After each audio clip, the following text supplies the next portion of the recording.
This is ACNS, Fujita Health, University Bantane, IVR web seminar. Today's theme is neural and vascular webinar. Today we have two speakers. One is Professor Qing Zhu from Second Affiliated Hospital of Suzhou University. The topic is endovascular strategy for intracranial aneurysms. Another one is Professor Naoto Kimura from Nansho Hospital, Iwata, Japan. His topic is avoidance of complications for the treatment of cerebral aneurysm embolisation. Also, we have 3 discussions. Professor George Beldehoyaev from Kazakhstan, Professor Izai Zakulancha from Thailand, and Professor Erling Chen from China. First of all, let's welcome Professor Yuko Kato as the president of ACNS and the chairman of this seminar. Make a speech for us. Welcome. Thank you, Lanji. So, you're welcome, everybody. So, we are so happy to receive so many excellent speakers and also the discussants. And it's a time of the endovascular treatment, the minimally invasive treatments. I think we are very much looking forward to the two speakers' lecture. Thank you very much. Okay, thank you, Professor Kato. Now welcome the first speaker, Professor Zhu.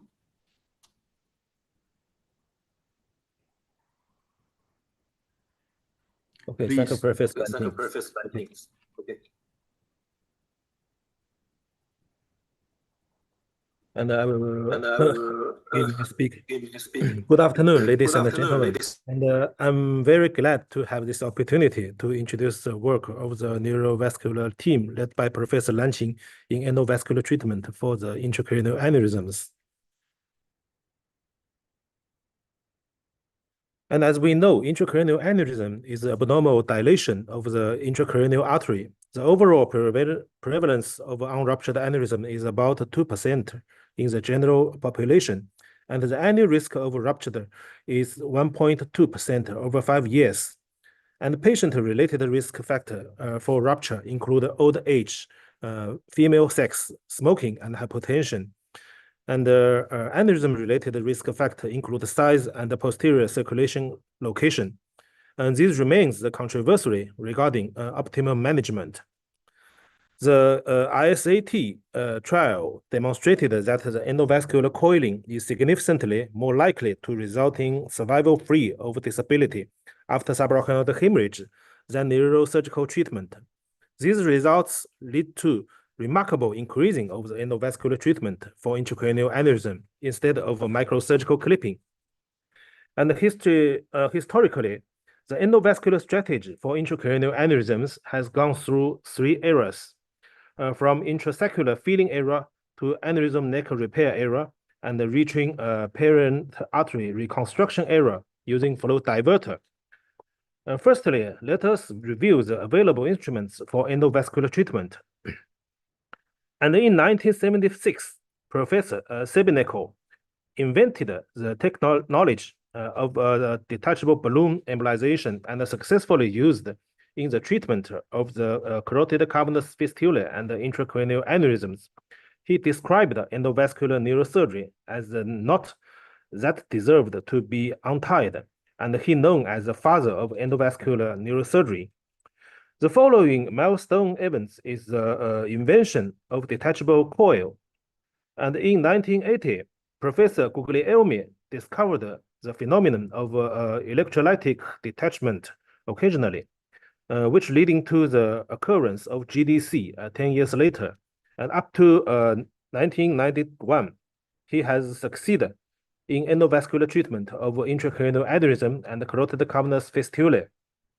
And in 1997, Professor Higashida first reported the stent-assisted coiling for intracranial aneurysms used by a coronary stent.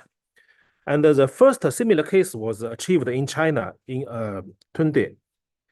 Due to the disadvantages of non-neurovascular specificities, various neurovascular stents were developed since 22. But these stents was not designed for intracranial aneurysms, and their tendency to collapse lead to the emergence of various type of intracranial specialized stent starting in 22, significantly expanding the indications for endovascular treatment. And the experiment of stenting revealed that the stent, such as Elvis, could diverting the blood flow in parent artery and promoting the endothelialization in aneurysm neck. In order to solve the high recanalization and recurrent rate of giant aneurysm after coiling, flow divert was advanced for reconstruction of parent artery. And with the development of material science, other endovascular instruments have emerged recently, including the intrasaccular instruments such as Webb, Contour, Medina, and stent-like instruments such as Piconas, Eclipse, and Picavas. The basic strategy for endovascular treatment for intracranial aneurysm, including coiling and stenting. And for coiling, first of all, the selection of the coils is important. The complex coil is used for the basketing to confirm the 3D shape of aneurysm, and the helical coil is used for filling the aneurysm sac. 3D reconstruction from the rotation angiography of the aneurysm and parent artery anatomy is essentially for precision planning, just like this M1 bifurcation aneurysm, a narrow neck lesion suitable for the primary coiling, and carefully attention should be given to distribution of the coils in the aneurysm. And the coil distribution within the sac is the ideal goal, and this will decrease the recanalization rate due to compacting. And the coil firmness along the packing density help determine the angiography treatment stability. Primary coil technique is the most common technique used in the ruptured aneurysm. Usually, ruptured lesion has an irregular appearance, and the daughter sac is most common, indicating the ruptured point. In such situation, eliminating the blood flow within aneurysm sac is most important. Two endovascular strategies can be carried out. The first is like this case, the aneurysm has a dumbbell shape. For such case, we perform the occlusion of inflow sac and ignore the daughter sac. A complete obliteration of proximal sac will result in the disappearance of distal daughter sac from angiography. The second is like this case. The aneurysm has a cylinder shape.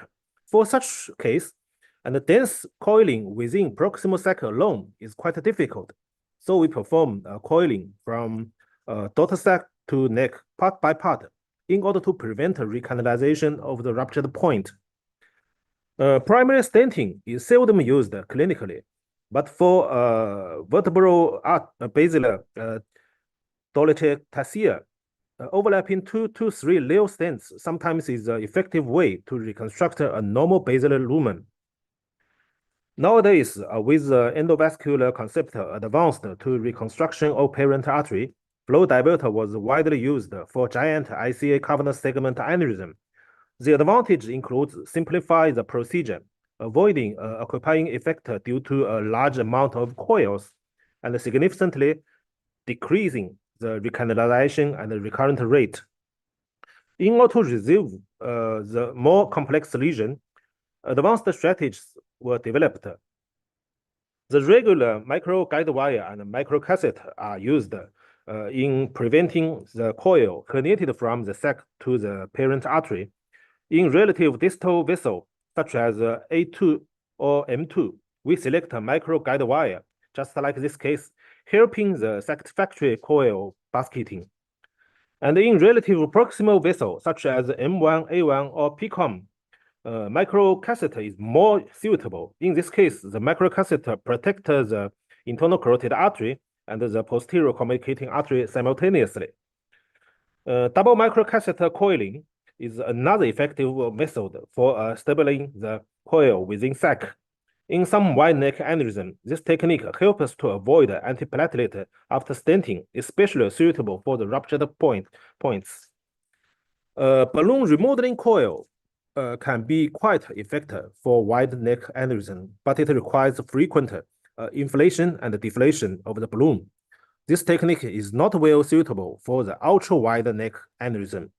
The exact cutoff for the dome-to-neck ratio that makes this technique less effective remains controversial. Stent-assisted coiling is preferred over balloon-assisted coiling for wide neck aneurysm. And the stent can be deployed before a microcatheter is placed in the sac. This is called the transcell technique, just like this case. And another is after a microcatheter is placed in the sac, called the gel technique. Although this case used the former strategy, it has the possibility of failure in placing the tip of the microcatheter into the sac through the mesh of the stent. And the gelling technique stabilized the microcatheter in the aneurysm before and during stent deployment. Recently developed stents are easier to deploy and can be resealed in compared to the older generation stent, such as the neuroform. And for more complex aneurysms, multiple stents techniques were developed as shown in the figure. And the common goal is to protect the parent arteries. And this is a complex basilar apex aneurysm and the neck involving the bilateral P1 segment. And so we decided a parallel T technique by two stents. Finally, the parent arteries were preserved well and achieved Raymond 1 coiling. Another case has a ruptured anterior communicating artery aneurysm, and his ACOM artery are quite short, nearly absence, and the neck involving bilateral A2 segments. So we decided X technique by two stents and achieved satisfactory results. And the rare strategy include a covered stent. For such case, giant aneurysm in ICA cavernous segment. A Willis covered stent was deployed across the neck and the aneurysm disappeared from the angiography immediately. More rare strategy recently is endovascular electrothrombosis. Like this case, a tiny ruptured basilar perforation aneurysm. The neck was too small to accommodate the tip of a microcatheter. So the tip of the Praxis 14 microguide wire was advanced into the sac using solitaire detacher NDS2. And we give 4V1 MA current for 4 minutes. And the aneurysm was disappeared from the angiography completely. And we also try to electrothrombosis using the mechanical detachable coil, such as the axiom coil. This case has a ICA C6 aneurysm. We only packed one axiom complex 5 and 515 coil. Then before detaching, and we applying 9V, the 1 MA for 1 minute, we can find this case achieving a Raymond 1 coiling. And so our conclusion is the endovascular strategy for intracranial aneurysms has gone through the intrasaccular feeding, aneurysm neck repair, and the parent artery reconstruction eras. There is no evidence to prove which strategy has absolutely advantage, and a large number of clinical data is still need to prove it. How to improve the curative ratio, reducing the incidence of complication, and simplify the procedure will be the key direction in the future. And with the development of therapeutic concept, material science, and biotechnology, we will continue to provide safer and more effective clinical solutions for patients. Thank you very much for your attention. Thank you very much, Professor Zhu. Now we have 10 minutes for discussion. Any questions or comments?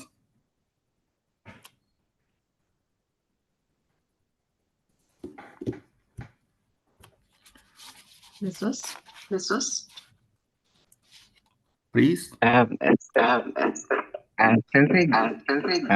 good day to you. Okay, please. Just wanted to ask one question. Sir, in case of bifurcation, like MC aneurysm, nowadays endovascular intervention going on, like wave or sometimes flow diverter.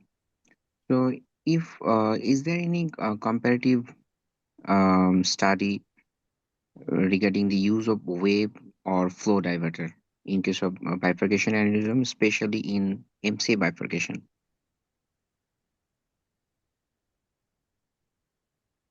Okay, thank you for your question. And nowadays, the flow diverter was widely used in such aneurysms because it can avoiding the complex procedure for the stent-assisted coiling, and only deploy stent in the peritoneal artery can achieve a satisfactory result. But for the bifurcation aneurysms, sometimes we will very carefully to select the indication. For example, if the aneurysm was located in the basal artery, sometimes we avoiding to use a flow diverter because we very sometimes we afraid of the ischemic change after the deployment of the flow diverter, but in the just like the PCOM or ACHA, we can safely use the flow diverter in such cases. So the selection of the indication for the flow diverter is very important for the avoiding of the complication, especially the ischemic changes. Thank you very much. Just one supplementary question. If it is used in bifurcation aneurysm, especially in MC aneurysm, flow diverter is used, do you have any experience and also the follow-up of the patient, how the aneurysm regress over the time? Okay, and for the M1 bifurcation aneurysm, in essentially, in our department, we prefer to select the microsurgical clipping because compared to the stent assisted coiling or the flow diverter and the post-operative antiplatelet therapy was sometimes catastrophic. So if we can select the microsurgical clipping is of choice, but if the patient has this indication of the microsurgical clipping, maybe we will select the stent-assisted coiling, and in the M1 to M2 segment, and the flow diverter sometimes can induce some complications. So we prefer to perform the stent-assisted coiling, sometimes half T or Y figure stents is of choice. Thank you. Thank you so much. Thank you, Sensei. Is there any more question for Professor Zhu? I have one comment. Please, quiet.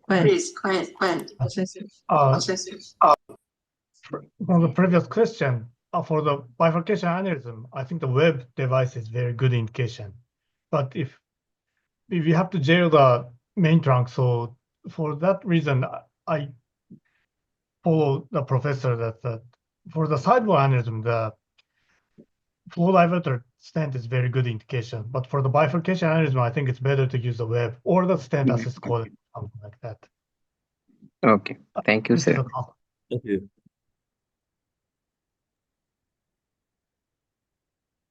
Hello, can I ask some question? Yes. Professor Zhu, thank you for your presentation. In your, can I ask you for two questions? For the first question, do you have the experience to treat the rupture blister aneurysm that are difficult to make a decision how to clipping or how to to perform the endovascular treatment, how do you have the summary ideas to treat with endovascular treatment in blood blister aneurysm? This is my first question. And the second question is really interesting case that you propose about the electrothrombosis to treat the aneurysm. How is the indication that you select the patient to treat with these techniques? Thank you. Thank you, Professor. And the first question, the blood-based-like aneurysm, and this aneurysm sometimes either microsurgical clipping or the endovascular treatment is difficult. In our department, the endovascular treatment was of choice. And nowadays, the flow diverter has developed very well. And so in this situation, and if possible, I think the flow diverter assisted coiling is of choice. It can sometimes induce the blood diverting. The first, the second is can promote the anesthesialization. So it can cure the blood-based-like aneurysm more effectively than the routine stent-assisted coiling. So we were, if possible, the flow diverter-assisted coiling is of choice. And the second question is electrothrombosis. And in China, and most cases of the basilar perforating artery aneurysm, the tiny aneurysms, sometimes was difficult to treat, and the neck of the aneurysm cannot accommodate the small tip of the microcassette, only can accommodate a tip of the micro guide wire. So, and we can't use the coil, we can't use onyx, and some neurosurgeons to deploy 1 or 2 or 3 stent in the parent artery, but the result was not satisfactory. And so and a professor from the Beijing Tiantan Hospital developed this technique. He used Traxxas 14 micro guide wire, advanced the tip into the aneurysm sac, and used the solitaire detacher, the NDS2, to give the current in continuously to induce the electrothrombosis and achieve a very satisfactory and results. And from the literature view, and we found all the cases was reported by the Chinese reporters. So I think this is a promise method for such aneurysms. And the second case I presented is ICA C6 aneurysm, and this aneurysm nowadays we only perform the preliminary study, and nowadays we perform the animal experiments, and we wish to obtain some satisfactory result to transfer this theory and transfer this technique into the clinical. Thank you. Thank you very much.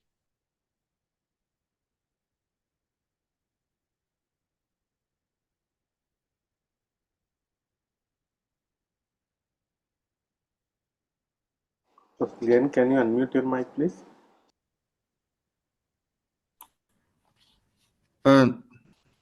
Now, welcome the second speaker, Professor Kimura. Professor Kimura, please.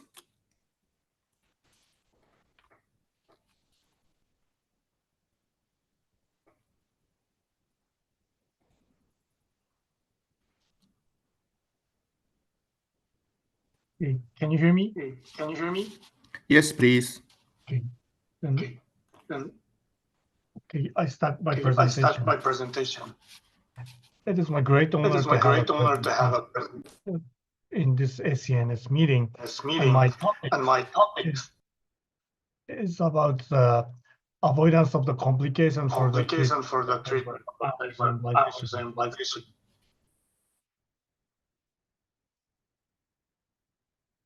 the previous professor showed that the history of the endovascular started with 1950. And then Osmonis had started angiography, and Selvinenko did the first operation with using the detachable balloon, and the Guglielmi developed the detachment coil, and this made a epoch making that we can treat aneurysm very easily. And in 1997, GDC approval in Japan, and 2002, ISAT was shown, and this made a history of the aneurysm change to the clipping to the coiling.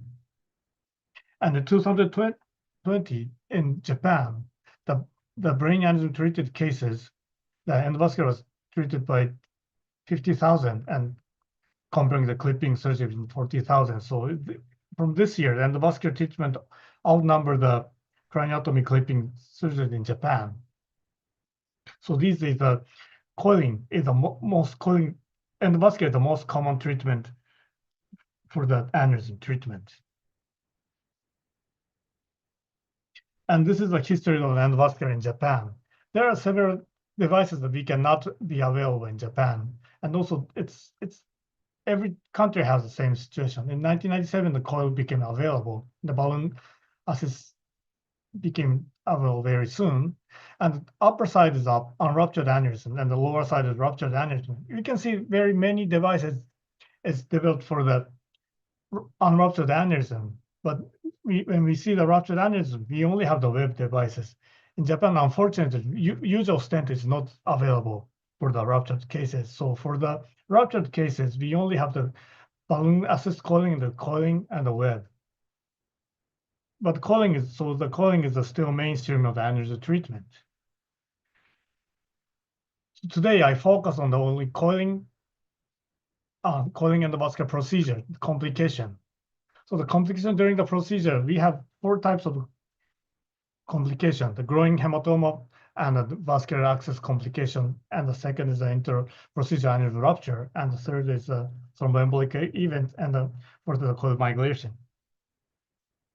So the growing hematoma is around 4%, and the rupture is shown in 0.5 to 4.5%, and the thromboembolic event is 2 to 10%. So the complication is not so rare. So we have to mention about the complication. So first, we go to the growing hematoma. So we use the puncture site usually for the femoral or the radial artery. The reason is the puncture difficulty is femoral and the radial artery is very low, and the hemostasis complication is very low. So we use these two. And when we see the shoot aneurysm for the femoral artery, in 1990s, the surgical repair was the main treatment. But now these days, we can use the echo or the manual compression. So when we use the echo, the blood inflow site can be compressed precisely, but there's some only pinpoint compression is possible for the. But when we use the palm compression, there's no shift. We can very directly push a large area of the femoral artery, but the patient has a very big pain. So this is a shoot aneurysm, and you can see the jet coming into the shoot aneurysm like this. I'll show you once more, like this. And when we do the compression, jet disappears. So this is an artery, and there's no jet inside the shoot aneurysm. Okay, so you can see the jet like this, and this is a shoot aneurysm, and we compress, then the jet disappears, and the shoot aneurysm have no flow inside. So this is a pre of the shoot aneurysm. The next day, the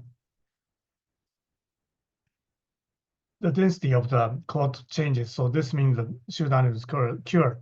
So if we see the shoot aneurysm in the femoral artery, we can use the ultrasound very easily. And next, I'll go to the vascular access complication. Sometimes, this is very rare, but we sometimes see that dissection. So this is the right CCA. It was very tortuous. So we tried to navigate the guiding catheter, but you can see the dissection here, and we have the double lumen here.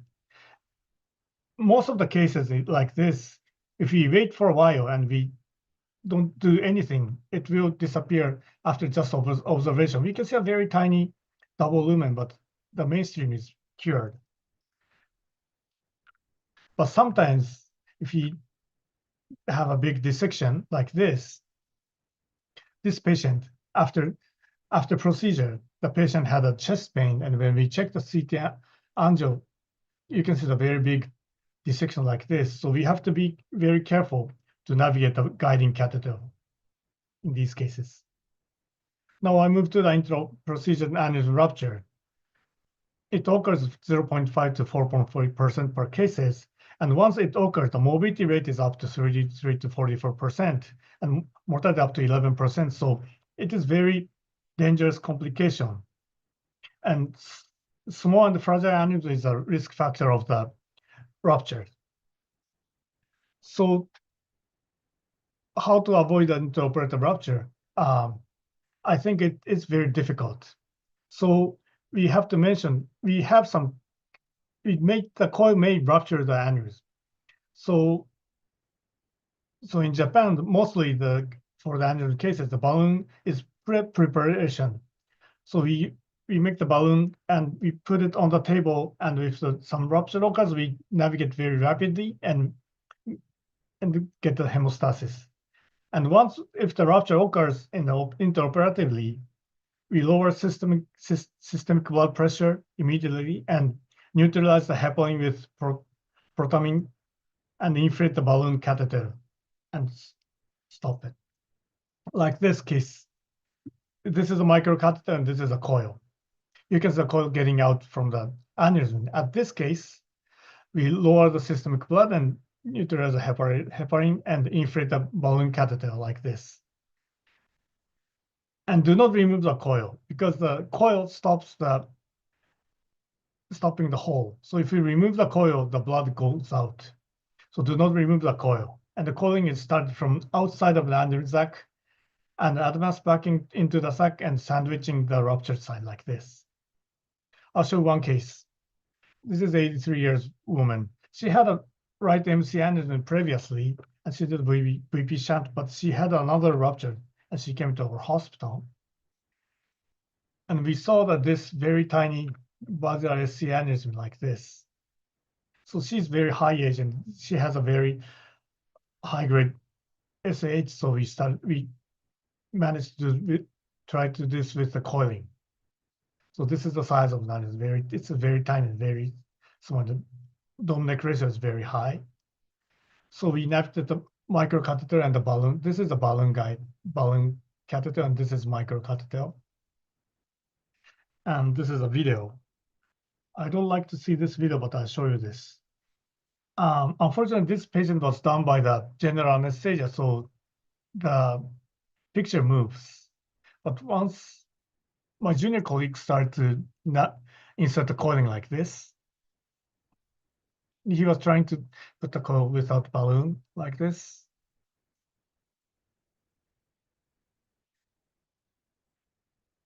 And when he pushed the catheter comes out from the aneurysm. So this part is out of the aneurysm, like this. This is very dangerous. So he ran the DSA. So this DSA shows the extravasation of the aneurysm like this. This is a lateral view. We see a very big. So he called me and I started the treatment. So first, we don't touch the aneurysm. We reverse the heparin and we inflate the balloon like this. And we start the coiling from the outside of an aneurysm like this. And we put the coil inside the aneurysm also,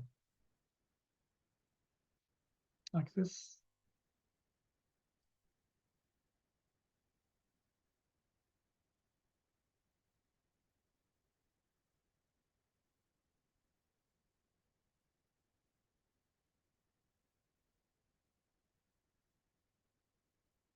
So the coil is in the aneurysm and outside the aneurysm. So this part is outside of the aneurysm here. But we got a good embolization. We have a very tiny clot, but we didn't care about this, and we saved the patient. So I moved to thromboembolic event. This occurs in 2 to 10% of the procedures. So anthrombotic management for the coil embolization for the aneurysm is important. For the unruptured aneurysm, we gave the 75 milligram clopidogrel and 100 aspirin 2 weeks before the procedure. And the post-treatment, we keep the dual antiplatelet treatment for 3 months and the single antiplatelet for the 12 months if we use the stent. And for the ruptured aneurysm, we don't have a time to give the antiplatelet. So post-treatment, after confirming the rebleeding of the day after coil embolization, we gave the aspirin 100 milligram and admit for the 6 months. And the intraoperative anticoagulation is also important. Before the procedure, we check the ACT, activated clotting time. And after cis insertion, we intravenous injection the heparin up around 5,000 units. And after 10 minutes, we check the ACT again, and the target ACT is 2 times the baseline of the value. And each 1 hour, we gave 1,000 units for the heparin during the operation. So I'll show you one case of the thromboembolic event. This is a 50 years old female. She had an SH here. And this is a DSA. And we saw the left VA dissecting aneurysm with the pica involving like this. So this is a DSA round. This is the oblique view. And we see the pica deriving from the VA dissection. So we try to put the stent like this, and we put the coil, and we try to do the parental occlusion. And during the procedure, we navigate the microcatheter inside the pica, and we deploy the stent. This was Elvis, like this. And we did the coil embolization. And during the embolization, you can see the clot here. And we tried to break the clot, but we failed. So this is just after the operation, we can see the pica, but after DSA, the pica disappeared. So this is a AP view and the lateral view. We cannot see the left pica, and we can only see the ICA. So this patient, we had to do the external decompression for this patient. And I show another case. This is a 60-year-old male. He also had a SH, and he had a right ICPC aneurysm like this, and this is a ruptured point, I think. And he didn't have a P1 segment, so we have to preserve the PCOM. And this is a APP and the 3D rotation. We can see the PCOM here. And the first operation, I think we did very nice embolization like this. This is a PCOM, and we preserved PCOM, and we could have a good embolization. But after 6 months follow-up, we saw that aneurysm regrows. So we tried to do that stent assist coiling. So we navigate the one microcatheter to the PCOM like this. And we deploy the stent from the PCOM to the ICA. I think it's very hard to see the stent because this is at a stent. So we navigate the stent from here to like this here to here. And we continue the coiling. We got a very nice embolization like this. And this is 2 days after operation. We thought we succeeded to do the operation, but 1 month after operation, sorry, this is wrong. He had the visual field disturbance, and we checked the DWI there. There was an embolic event. So even after the procedure, embolic event might occur, even we administered dural antiplatelet therapy. So when the thromboembolic complication occurred, what should we do? We should first consider the additional heparin administration. We checked the ACT, and the ACT is getting lower. We gave it some more heparin.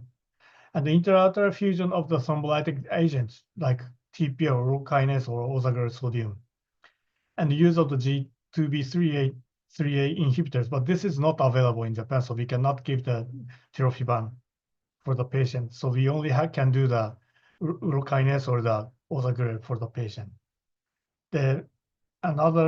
If the clot is very big, we can do that. Aspiration thrombic.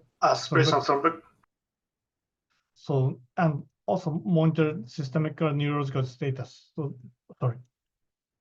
So this is another case. This one, when we navigate the guiding catheter, we saw the embolic event here. So we navigate the microcatheter and we do the fusion, perfusion, and we break this clot by the guide wire, and we do the embolization. The patient had no paralysis. So to break the thrombus is very important. So I go to the last session, the coil migration. The wide neck aneurysm or the small aneurysm may occur this event. So I don't have so many cases, but I show one case. So this is SH. We saw the bilateral IC aneurysm here, and this one was ruptured. So we did the simple coiling because we cannot use a stent for the rupture. So like this. And 23 days after, we did the stent assist coiling for the right side. At this time, the coiling was very stable. So we thought we have a very good clinical course, but on the day 28, sudden right hand paralysis and the left conjugate deviation occurred, and we checked the DSA. We saw the coil migrating to the left M1 like this. And usually when we have a coil migration, we use a snare catheter, but we try it, but we failed. So we took this coil out with a solitaire, the clot retriever stent like this.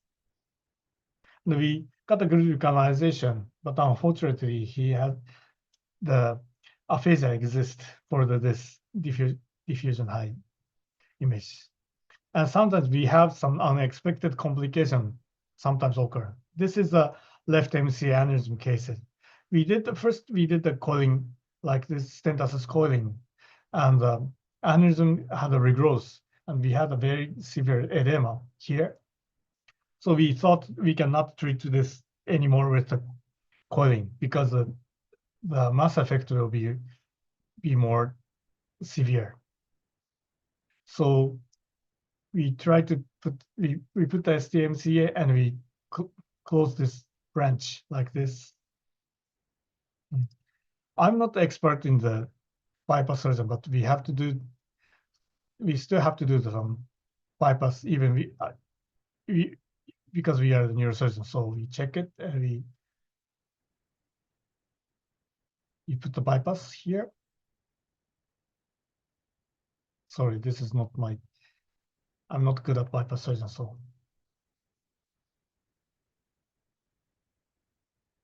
We put the bypass like this.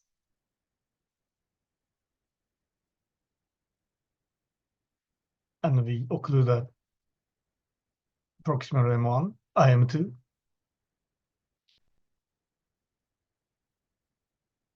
Like this. You can see the coil and the aneurysm here. We check the aneurysm and we put the clipping on the M2 like this. You can see the Elvis stent here. And we treat with a bypass, the aneurysm disappear very rapidly. So I think the coiling is not only technique for the aneurysm treatment. The clipping is still good procedure for the aneurysm. So this is my take-home message, that most complications are predictable and manageable with a careful planning and a technique. And the rapid response to the intraoperative rupture is needed, so including heparin reversal and the blood pressure control and the balloon tamponade is essential. The appropriate selection of the anthrombotic therapy helps the reduce of the risk of the thrombotic event. And it is also important to keep in mind that the unexpected complication may occur. Thank you very much. Thank you very much, Professor Kimura. Is there any question or comments? Professor Chen? Professor, thank you very much for your wonderful speech. Here, I have a question. Could you introduce some experience in the management of aneurysm hemorrhage when you during the treatment of aneurysms with the flow diversion? Thank you. Sorry, I cannot catch up your question. Can you say it once more? Okay. Could you introduce some experience in the management of aneurysm hemorrhage during the treatment of aneurysms with the flow diversion? Actually, today I didn't do the presentation of the flow diverter stent because I have a lot of I saw a lot of complications for the flow diverter, but it is a little bit different from the coiling and the flow diverter. And so it's very difficult to say. I don't have so much hemorrhage complication for the flow diverter. Okay, thank you. Okay, Professor Biswas. Thank you. You had been in Bangladesh. We met couple of times. Sensei, I have a few questions. Sometimes when we go transradially, there is a severe vasospasm, and the catheter cannot be manipulated or navigated. So, what's your suggestion in such situation? Those situations, we gave the midazolam injection. Like a cardiovascular surgeon. Initially, we give verapamil. Sometimes we use GTN, but during procedure or in between procedure, sometimes there is severe vasospasm, and catheter gets stuck. So in that case, what should be done? It's very any smaller size catheter can be helpful. Actually, I have a question. Why do you do your procedure with a radial approach? Especially during the diagnostic DSA. Diagnostic DSA, I think the catheter size is very small, so we use a 4 French catheter for the diagnostic. Okay. So to reduce the vasospasm.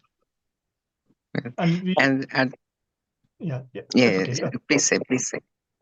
And I avoid to do the radial approach with a lady, young aged lady, because they frequently have the vasospasm.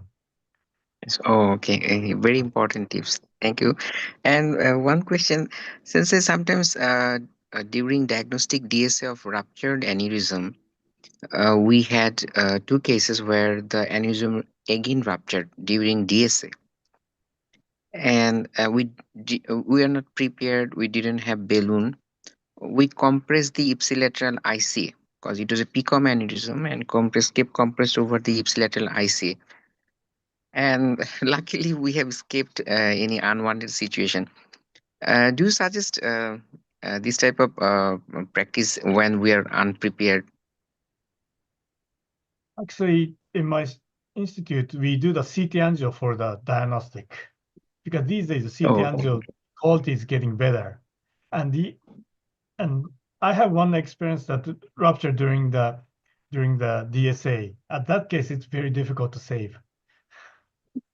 So usually we use the CT angio for the diagnostic. It's very safer comparing to the DSA, and it's written in Japanese guideline that it's better. It's almost same quality to the DSA and the CT angio. Okay. Sir, last question. Sorry. Sir, as young sir, neurosurgeon, sir, sometimes after coiling, few part of the coil sometimes accidentally prolapse within the vessel, and it's been detached. So in that case, and how should we proceed? I mean, post-operative management, or what should we be careful regarding the thrombosis or something else like that?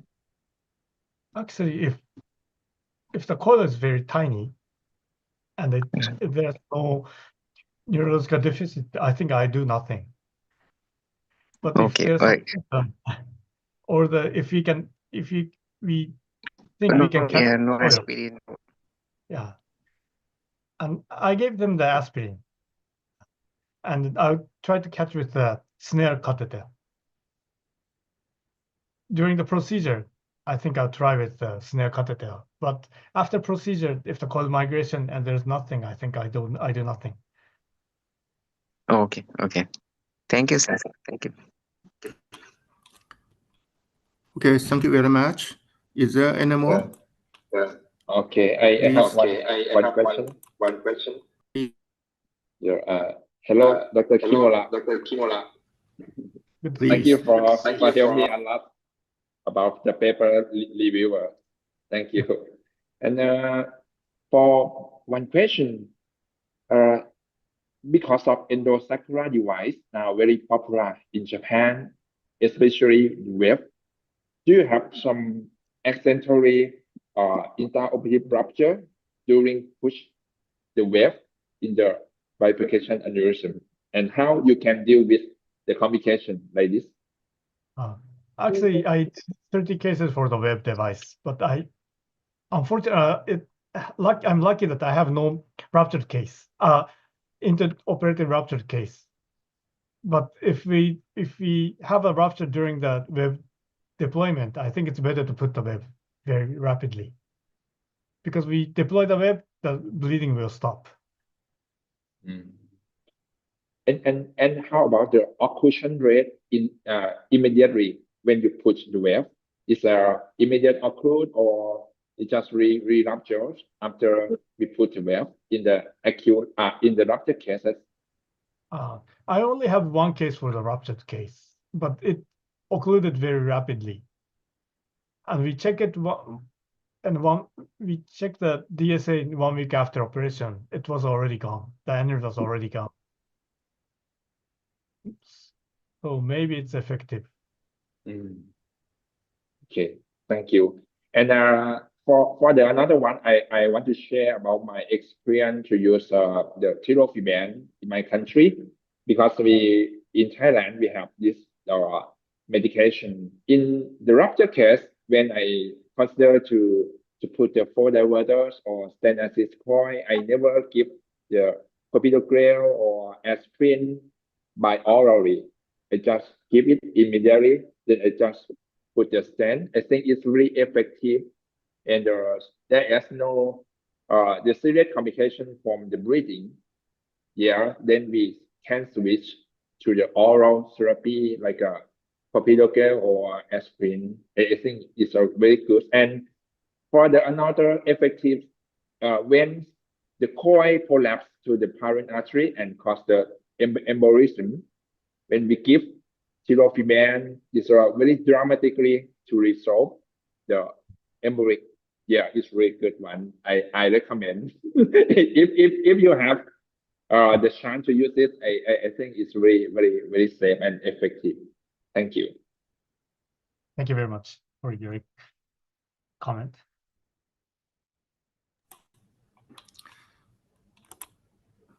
Okay, the time will be over. Thank you for the wonderful speech and discussion. And at last, welcome Professor Kato. Give us a summary. Professor Kato.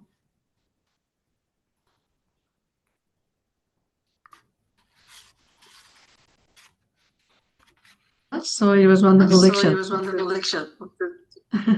Thank you so much.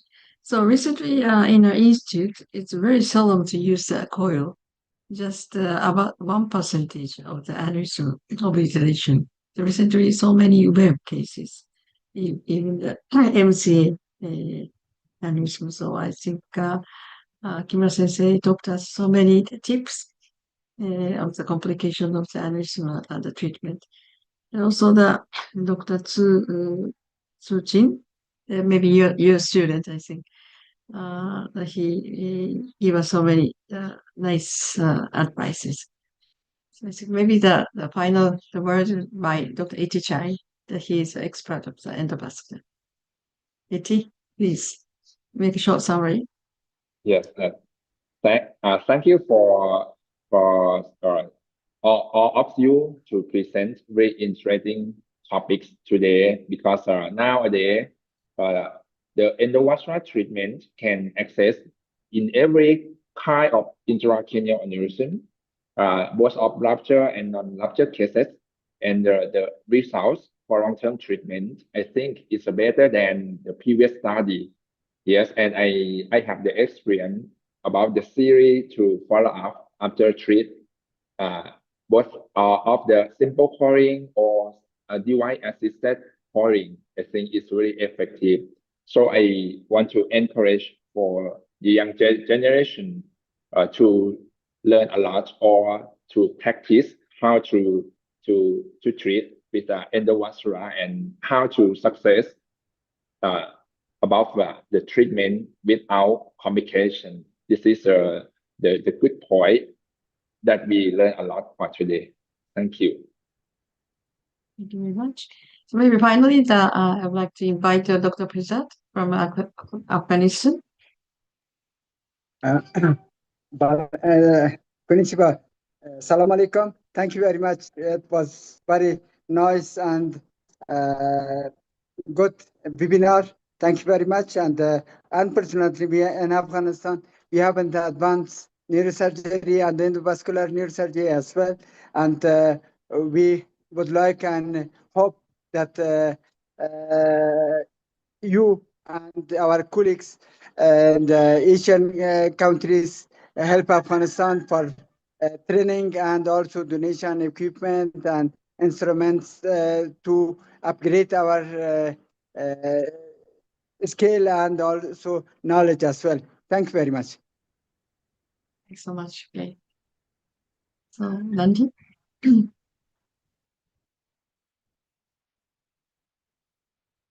Nandi, unmute, please.